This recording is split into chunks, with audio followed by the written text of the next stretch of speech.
I love how he's like holding the sword like this.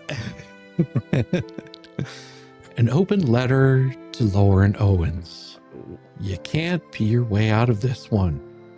Dear Laura, I've seen some delusions in my day, but you might be the first person to try beating the felony charges by offering the court a positive pee stick in a grainy belly video, like there's some sort of holy relic. Well, let's get this one thing straight.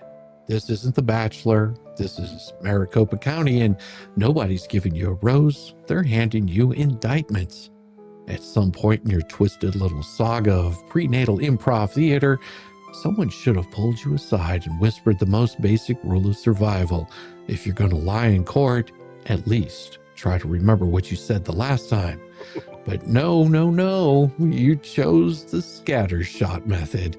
Throw enough garbage at the wall and hope the judge is too distracted to notice the rancid smell. Well, fortunately, they noticed, and so did the rest of us. You filed a paternity suit while allegedly propping it up with a lab report that smells more like desperation than documentation. You tried to take down a public figure while waving around printouts like you were doing science fairs show and tell.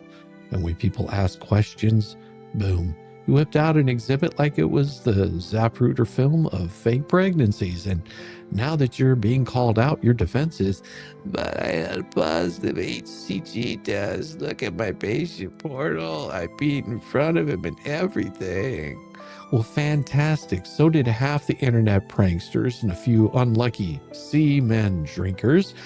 A first response test is a subpoena shield, Lauren. You did get to drag someone into court, spin a fairy tale about twins that you swallowed, and then say, oops, never mind, while expecting a participation trophy from the district attorney. Let's talk about your bump videos, because you act like those are your magical amulets. You flaunt them like they're the final boss of pregnancy evidence. The problem, you look more like you swallowed a throw pillow than carried a fetus. And when people questioned you, your story got stretch marks, bloated timelines, altered documents, and the courtroom drama better suited for daytime TV. And do you want to read part of this? Oh no, you keep going.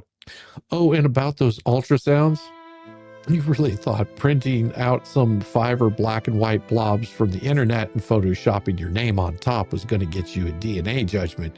You do realize my name is on it isn't legal equivalent of chain of custody, right? Oh, and now you're screeching about bias and internet mobs and albiism, and as if all your problems started with a mean subreddit and not with the lies you filed in court. No one forced you to play pretend pregnancy. No one made you weaponize your womb like it was a legal grenade. That was all you, sunshine. And offering press access to your patient portal? Well, what is that? Your version of open source credibility? We know how open you like to be.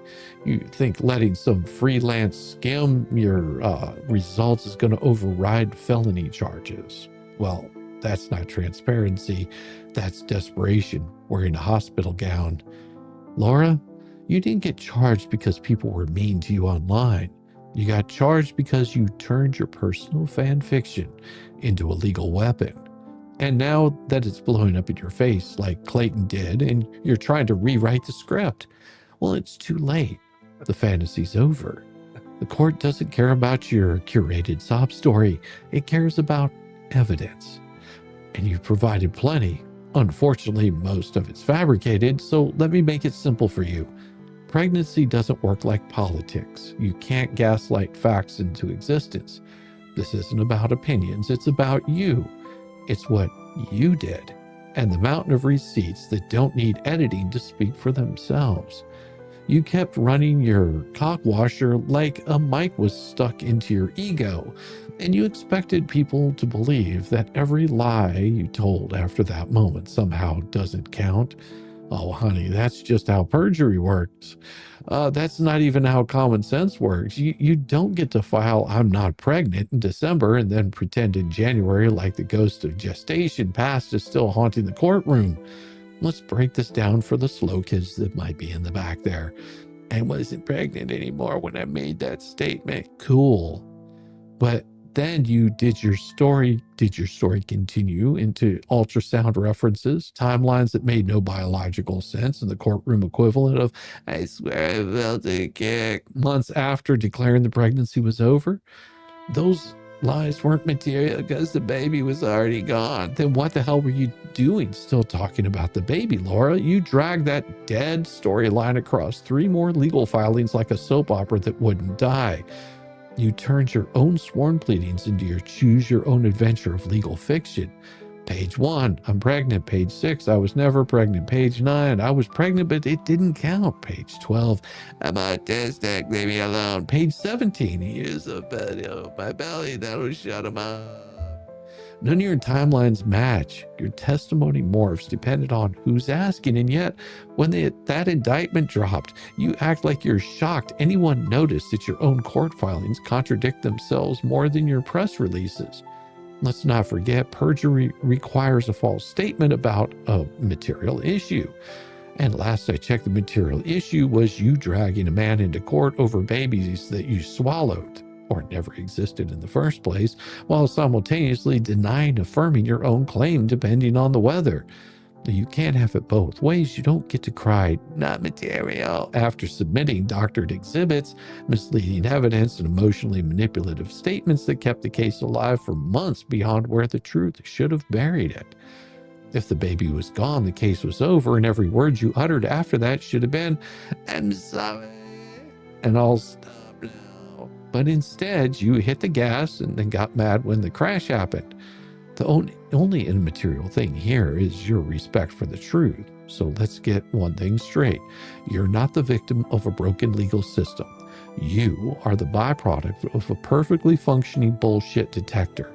And the courts finally noticed that your story smelled like a month-old diaper in Arizona heat wave.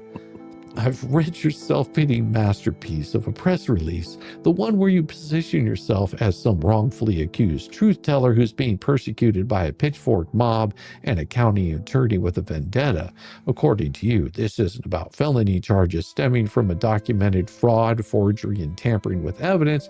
No, this is about a biased prosecutor smiling in a photo and a big bad internet being mean to you. Really? You've turned civil paternity case into a content engine. You ran your narrative like it was a GoFundMe campaign, and now that you're getting dragged into courtroom by the ankles, you're shouting, it's a conspiracy, like a flat earther who forgot to pay her lawyer. Let me walk you through the thing you keep pretending doesn't exist. Due process. You got your chance. You got your hearings, you got to submit your moon bump belly videos, your portal access offers, and your emotional declarations. And what did you do with it? You misled the court. You fudged the timeline, played the press, kept filing long after that plot had expired.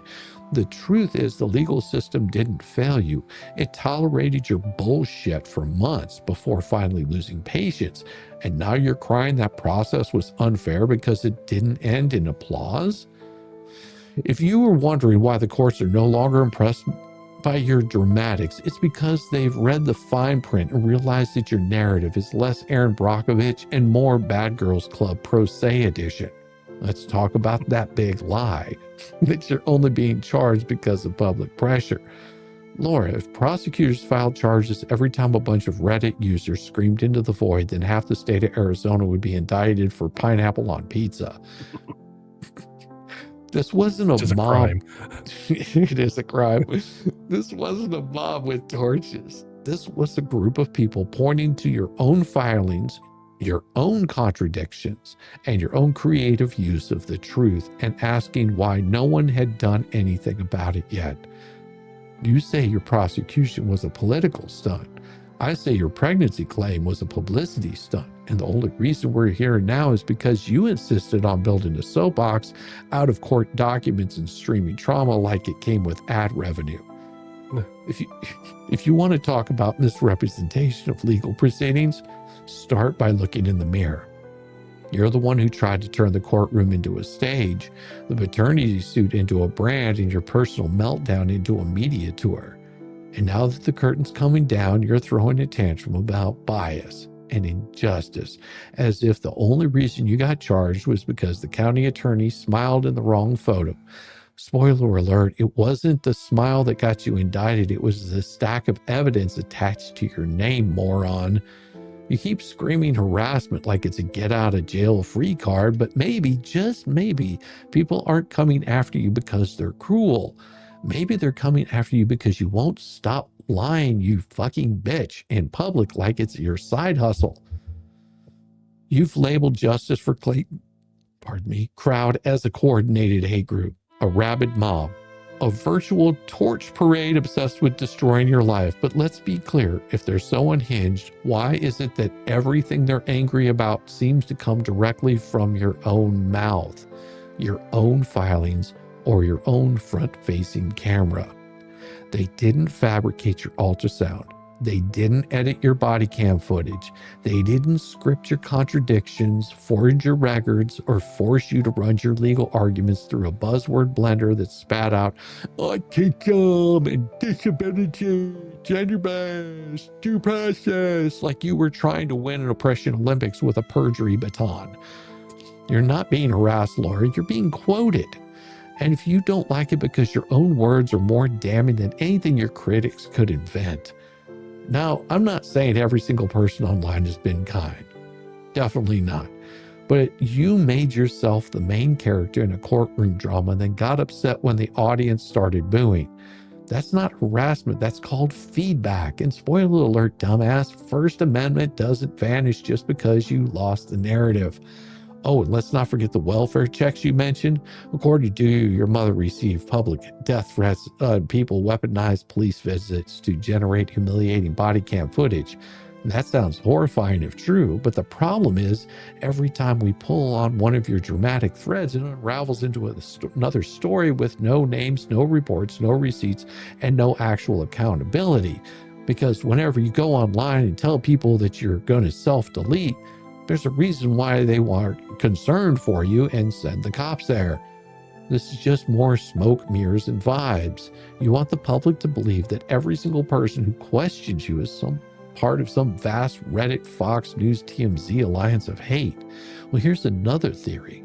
They've just had enough of being manipulated by someone who treats the truth like a Pinterest board, constantly edited, carefully curated, and completely disconnected from reality. And now that the prosecution has joined the list of people not buying your act, you've rebranded your critics as dangerous, obsessed, coordinated. Sound familiar? It should. It's the same tactic every manipulator uses once those walls close in. I'm not a liar. I'm just misunderstood. No, Laura, you're not misunderstood. You're just finally being understood clearly, and you can't handle what people are seeing. Look, I'm no stranger to being trolled online.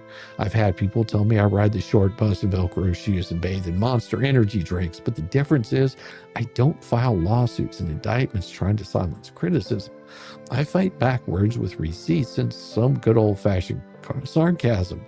You try to weaponize the court system as if it's your own personal PR fixer. The reason people keep calling you out is because isn't because you're hated. It's because you're loud, wrong, and weirdly proud of it. You brought this circus into town. Now that the animals have escaped, you're blaming the crowd for not clapping politely. This miscarriage here isn't just biological. It's slow, painful death of your credibility. Yours in protected speech and public records. Shizzywhiznut, president of the You Played Stupid Games. Now you're collecting felony prizes foundation. Chairman of the Ain't That How Science Works initiative, and future keynote speaker at the Maricopa County I Told Your Bitch Ass So conference. It is about time. Let's break this mother down. With Shizzywhiznut.